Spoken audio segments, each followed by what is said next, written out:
Hi friends, കുറച്ച് ദിവസമായി system complaint ആയതുകൊണ്ട് വീഡിയോസ് ഒന്നും ഇടാൻ പറ്റിയിട്ടുണ്ടായിരുന്നില്ല. അപ്പോൾ എല്ലാവരോടും ക്ഷമ ചോദിച്ചുകൊണ്ട് വാർത്തയിലേക്ക് കിടക്കുകയാണ്. ഡേവിഡ് ജെയിംസിനെ പുറത്താക്കിയതിന് പിന്നാലെ കേരള ബ്ലാസ്റ്റേഴ്സ് ടീമിൽ നിന്നും മറ്റു വിദേശ പരിശീലകരും കൊഴിഞ്ഞു പോകാൻ തുടങ്ങി. സഹപരിശീലകൻ ഹെർമൻ ഹെഡേഴ്സൺ, ഗോൾ കീപ്പിംഗ് പരിശീലകൻ റോറി ഗ്രാൻഡ്, ഫിറ്റ്നസ് പരിശീലകൻ ഡേവിഡ് റിച്ചാർഡ്സൺ എന്നിവരാണ് ഇപ്പോൾ ടീം വിട്ടിരിക്കുന്നത്. ഇതോടെ ടീം കടുത്ത പ്രതിസന്ധിയെ അഭിമുഖീകരിക്കുകയാണ്.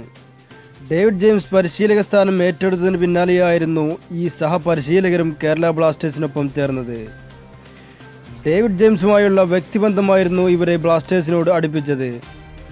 മുൻ ഐലൻഡ് താരമായിരുന്ന ഹെർമനും ജെയിംസും മുൻപ് ഇംഗ്ലീഷ് ക്ലബ്ബായ പോർട്സ്മൗത്തിൽ ഒരുമിച്ച് കളിച്ചിട്ടുണ്ട്. ഈ ബന്ധമാണ് ഹെർമനെ ബ്ലാസ്റ്റേഴ്സിലെത്തിച്ചത്. കഴിഞ്ഞ സീസണിൽ ഐലാൻഡ് താരം ഗുഡ് ജോൺ ബാൽവിൻസനെ ബ്ലാസ്റ്റേഴ്സിലെത്തിച്ചത് ഹെർമനായിരുന്നു.